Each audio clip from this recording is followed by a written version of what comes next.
Irmãos e irmãs, a paz do Senhor.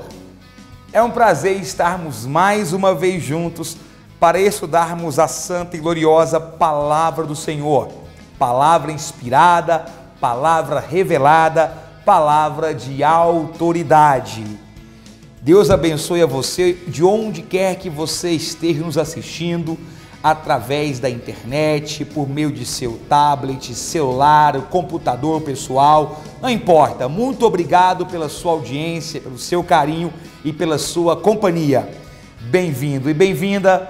O programa Escola Bíblica Dominical já está no ar.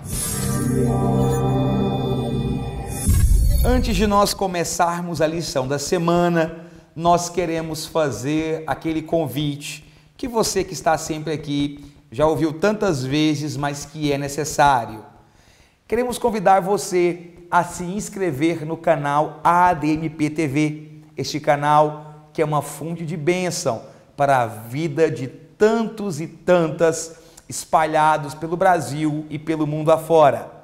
Aqui no canal ADMP TV você irá encontrar mensagens impactantes que foram ministradas em nossos eventos, você irá encontrar transmissões ao vivo de nossos cultos e congressos, você estará ouvindo louvores abençoados, temos cursos de capacitação e uma playlist completa de subsídios teológicos que irão enriquecer a sua aula de escola dominical e irão favorecer o seu aperfeiçoamento como professor de EBD. Portanto, se você já é um frequente nosso canal, mas ainda não assinou, ou se você está aqui pela primeira vez, nós te convidamos para que se inscreva agora. Se você já é um inscrito, verifique se o sininho de notificação está ativado. Ativando o sininho de notificação, você não perde nada, nenhuma novidade do que está acontecendo aqui no canal ADMP TV e das obras realizadas pela Igreja Assembleia de Deus, Missão aos Povos, sob a liderança do pastor Álvaro Além Sanches.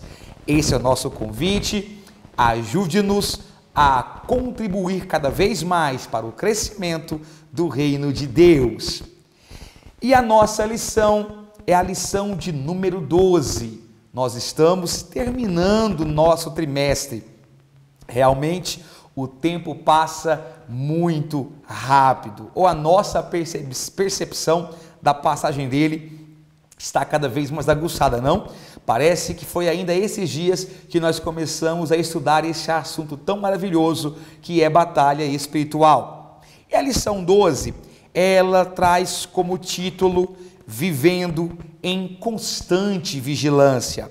O nosso textuário encontra-se em 1 Coríntios, capítulo 16, versículo 13, e diz assim a palavra do Senhor: Vigiai, estais firmes na fé, portai-vos varonilmente e fortalecei-vos. A nossa verdade prática diz: a vigilância na fé cristã significa permanecer acordado quando a vinda de Cristo, atento no zelo de não se afastar de Jesus e perseverar na cautela contra os falsos profetas. A nossa leitura bíblica em classe está em Mateus capítulo 26, versículo 36 a 41. Nós vamos deixar aqui o convite para que, antes de qualquer coisa, de assistir a essa aula ou de ler a sua revista, você primeiro medite não apenas na referência bíblica, mas também em toda a leitura diária que foi deixada como subsídio, como base para esta lição. E já que vamos falar sobre vigilância, o nosso tema é vivendo em constante vigilância. Como em qualquer situação onde um termo é apresentado, é interessante começarmos primeiro definindo a palavra vigilância, o termo vigilância. A definição de vigilância ela é muito ampla, não é? Mas podemos dizer que significa cautela, significa zelo.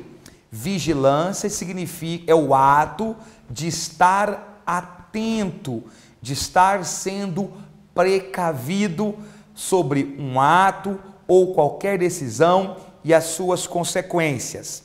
Vigilância implica também o termo vigiar. Está quase sempre associada a um termo militar, a um uso militar. Você pode perceber que na sua descrição da armadura de Deus feita em Efésios capítulo 6 e que nós estudamos aqui há algum tempo atrás, Paulo fala justamente sobre a importância do capacete e do peitoral. Capacete e peitoral na Bíblia Sagrada refere-se a instrumentos de vigilância, instrumentos de proteção e não de ataque. Portanto, quando você lê esta parte, você percebe que vigilância é o ato de estarmos sempre atentos para não sermos pegos de surpresa em hipótese alguma. O termo vigilante também está associado ao ato de nós estarmos nos planejando com antecedência, ou seja, estar ligado ao prognóstico daquilo que pode acontecer e nós nos prepararmos para que aquilo não nos pegue de surpresa. Todas as vezes que o termo vigilância aparece nas Escrituras Sagradas, está no sentido de você ter uma atitude de adiantamento, você se adiantar ao problema, se adiantar à tentação, se adiantar àquilo que pode ser nocivo ou mesmo aquilo que pode te pegar de surpresa, tá? Então, essa é a principal definição de vigilância. É interessante que a palavra vigilância, ela está sempre associada ao verbo gregorion. Gregorion significa zelar ou vigiar, e ele aparece 22 vezes no Novo Testamento. Essa frequência tão alta de termos vigiar ou vigilância aparecer no Novo Testamento mostra como este tema era caro para a igreja neotestamentária e para os chamados cristãos primitivos. Ou seja, a quantidade de versículos e inferências que fazem um apelo e fazem uma exortação para a vigilância demonstra que essa atitude deve ser também prioritária na vida do crente. O termo gregorion, ele sempre está associado ao termo estar dormindo. Isso quer dizer que muitas vezes a atitude, aliás, muitas vezes nada, sempre a atitude gregorion ou de vigilância, ela é oposta ao do sono, ela é oposta à da letargia, a de não fazermos nada, a ficarmos apenas, como diz a expressão, ver a banda passar. Gregorion é oposto a Cauteodon. Cauteodon significa dormir. Detalhe, não é no sentido de morte, e sim no sentido de dormir mesmo, o famoso sono da negligência. Portanto, o nosso tópico 1 da revista, que tem como título o significado de vigilância, ele aborda justamente isso que acabamos de falar, a importância de nós estarmos meditando como é vital nos anteciparmos ao inimigo, nos anteciparmos à tentação e mais, estarmos vigilantes e atentos até o momento em que Cristo irá voltar para nos buscar. O nosso tópico 2 está intimamente relacionado com a leitura bíblica de classe. O nosso tópico 2 encontra-se embasado em Mateus 26, quando o grande escritor e apóstolo Mateus, ele narra para nós o cenário em que Cristo, já se aproximando do momento de ir ao Gólgota, de subir ao Calvário, ele vai para o Getsemane, ou jardim de Getsemane.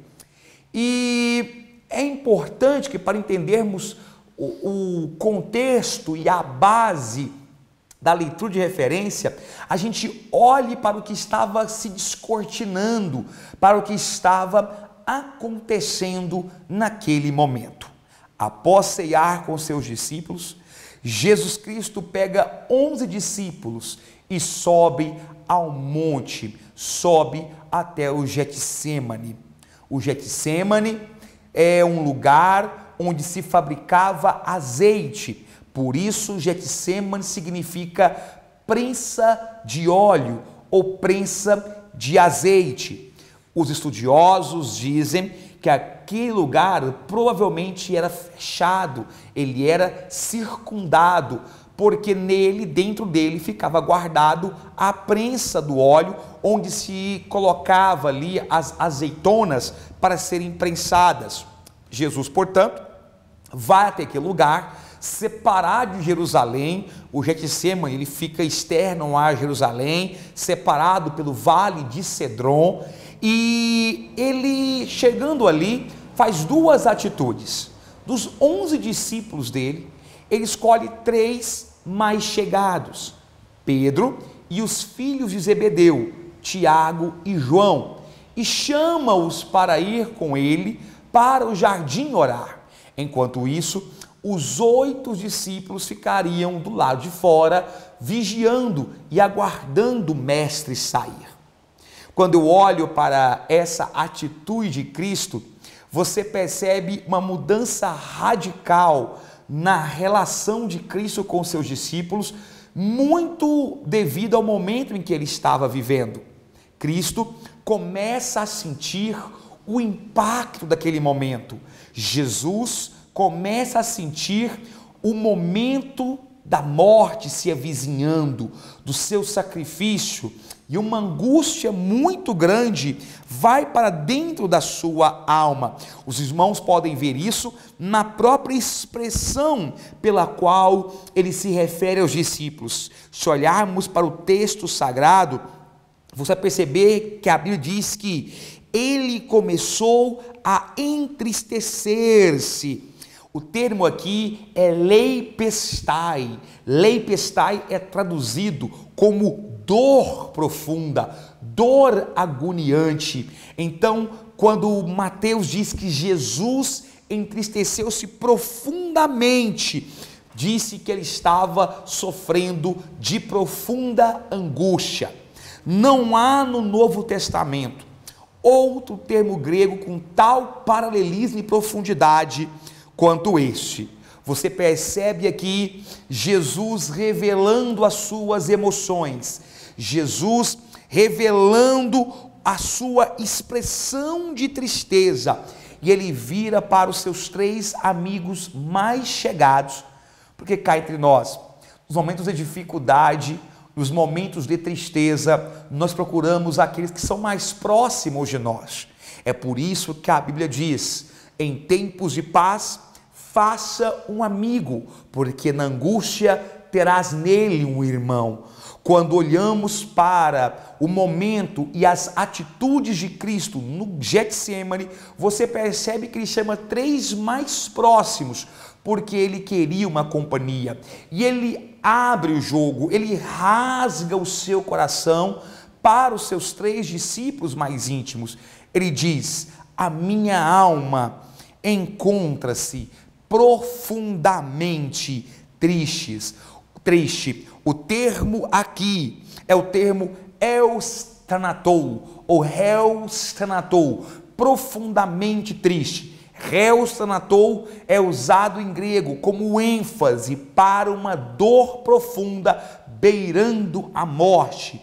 Em outras palavras, quando Cristo diz para os seus 3 mais íntimos amigos que ele estava com uma dor intimamente profunda, ou profundamente agoniado, ou profundamente triste, Essa expressão, heustanatou, significa dor e tristeza que quase mata.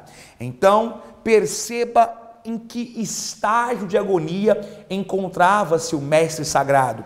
Não à toa que diz as escrituras sagradas que em determinado momento de sua oração e vigília, o seu suor se convertia em sangue, tamanho a sua agonia. Neste momento, nesse quadro, Cristo faz um pedido. Ele diz: estou com a alma profundamente triste. Fiquem comigo e vigiai.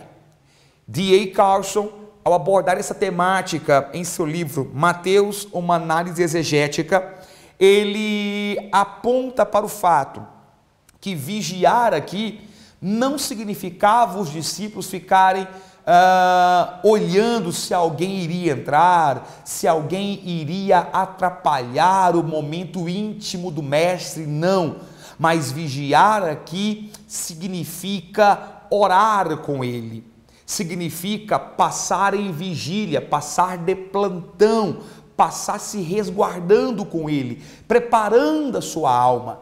Lembre-se que no tópico 1 nós comentamos que a palavra vigiar, ou o termo vigiar, significa zelo, cautela. Então, em outras palavras, Cristo dizia: zele por mim, cuidem de mim, ajudem-me, deem suporte, vigiem comigo. Significa que ele queria que os discípulos estivessem com ele e estivessem em contínua oração. E o nosso tópico 3 complementa isso, porque o tópico 3 da lição diz a exortação à vigilância. Isso quer dizer que depois de orar por um certo tempo, nós não temos certeza do momento, Cristo volta para os seus 3 amigos e o encontra dormindo. Os seus 3 amigos mais íntimos não conseguiram vigiar com ele, não conseguiram passar a noite em vigília com ele.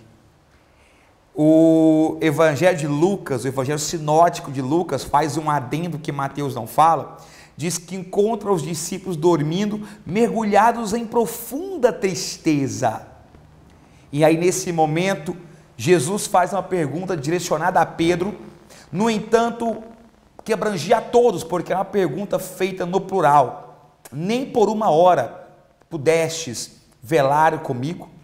O que Cristo queria dizer neste momento era exatamente o fato de que não era a quantidade, não era o fato de ser uma hora.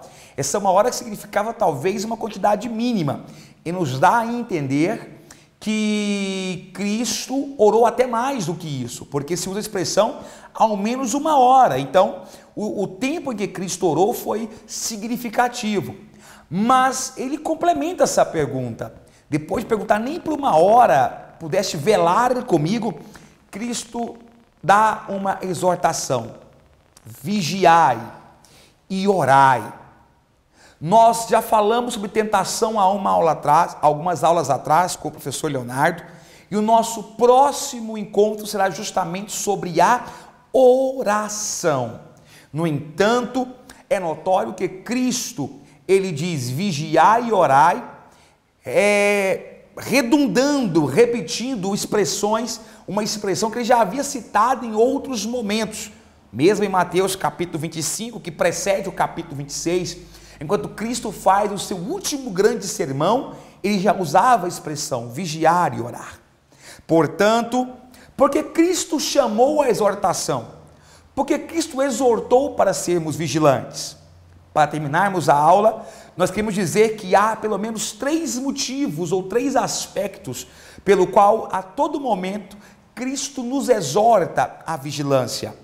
O primeiro aspecto é o aspecto escatológico, que está em Mateus capítulo 25, versículo 13, e diz assim a palavra do Senhor: vigiai, pois não sabeis o dia nem a hora em que o Filho do Homem há de vir.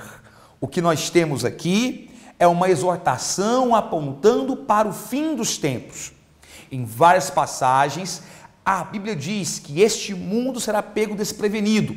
Os homens casam, se dão de casar, bebem, vivem o seu momento aqui e agem como se não houvesse o amanhã, como se tudo se restringisse a essa existência local. Entretanto, a Bíblia ela é contundente em deixar claro que nós que esperamos a volta do Mestre amado, devemos estar com uma vida regrada, em constante vigilância, porque constante vigilância me previne das tentações, e a prevenção das tentações acarreta em mim o processo de santificação. Portanto, nós precisamos estar atentos quantos cristãos, quantos homens e mulheres que frequentam nossos templos, participam de nossas reuniões, simplesmente aboliram do seu vocabulário a expressão volta de Cristo Jesus. Muitas vezes as mensagens ministradas em nossos púlpitos enfatizam tanto as bênçãos terrenas, enfatizam tanto a prosperidade, mas a exortação maior da Bíblia é que mantenhamos a nossa posição como soldados fiéis, porque o momento chegará em que a trombeta irá soar e nós iremos subir arrebatados ao céu, mas só irão ter com ele aqueles que estão sendo vigilantes. No trimestre passado, nós estudamos parábolas profundas e uma delas foi sobre as 10 virgens ou as 10 damas de honra. E nós vimos a importância de estarmos prevenidos com óleo em nossas lâmpadas, azeite na botija, para que quando o noivo vier, possamos entrar nas bodas celestial. A segunda exortação que nós temos é a exortação sobre a conduta de vida cristã. Para isso nós temos 1 Pedro, capítulo 5, versículo 8, onde o apóstolo santo diz: sede sóbrios, vigiai, porque o diabo, o vosso adversário, anda em derredor, bramando como leão, buscando a quem possa tragar. Nós sabemos que o diabo tem uma atitude como de um lenhador. Ele olha para o lado que a árvore está pendendo e dá-lhe uma machadada para aquele lado, para favorecer a sua queda. O ato de vigiar está intimamente associado ao ato de sermos zelosos com nossa conduta e fiscalizarmos as nossas próprias atitudes. Nós não somos fiscais alheios, nós não somos fiscais da vida dos outros.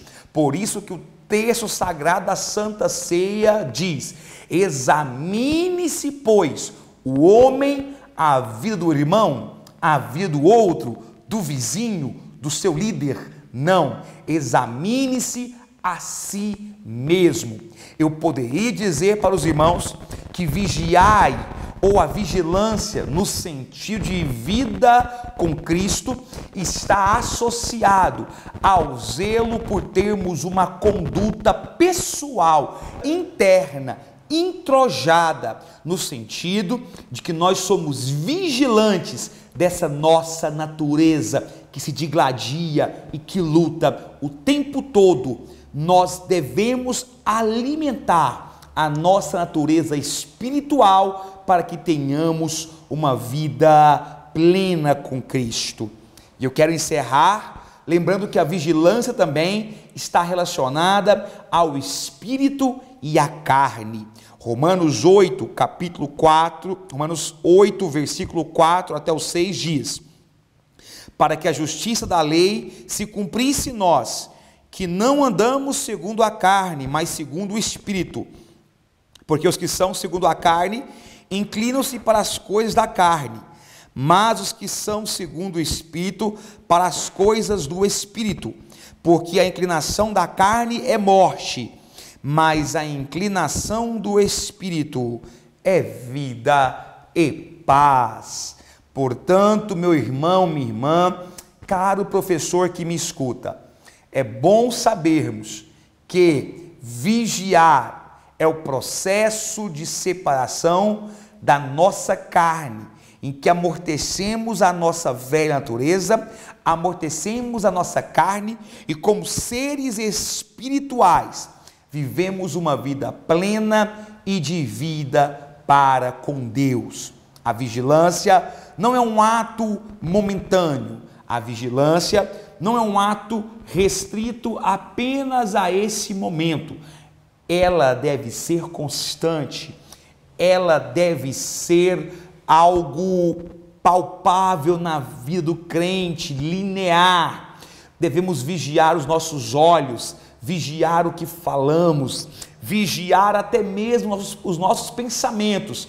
E quando percebemos que estamos fraquejando, pedimos ajuda e força para que Cristo nos dê sabedoria para termos uma conduta verdadeiramente cristã. E essa foi a nossa aula e a nossa reflexão da semana. Esperamos do fundo de nosso coração que esta palavra tenha falado ao seu interior e tenha te ajudado a elaborar a sua aula para a Escola Bíblica Dominical. Mais uma vez nós pedimos, gostou? Está te ajudando? Então comente aqui embaixo, compartilhe, deixe o seu joinha. Nós fazemos todo um esforço, preparamos com tanto carinho esta aula aqui para os irmãos. Então, o pagamento vem de Deus, mas a retribuição também pode ser por sua parte, ajudando a divulgar esta aula em seus grupos de WhatsApp, em Facebook, nas suas redes sociais, e juntos faremos cada vez melhor e maior a obra do nosso bom Mestre Jesus. Muito obrigado. Semana que vem estaremos de volta para mais um programa Escola Bíblica Dominical. Que Cristo Jesus te prospere sempre mais. Amém.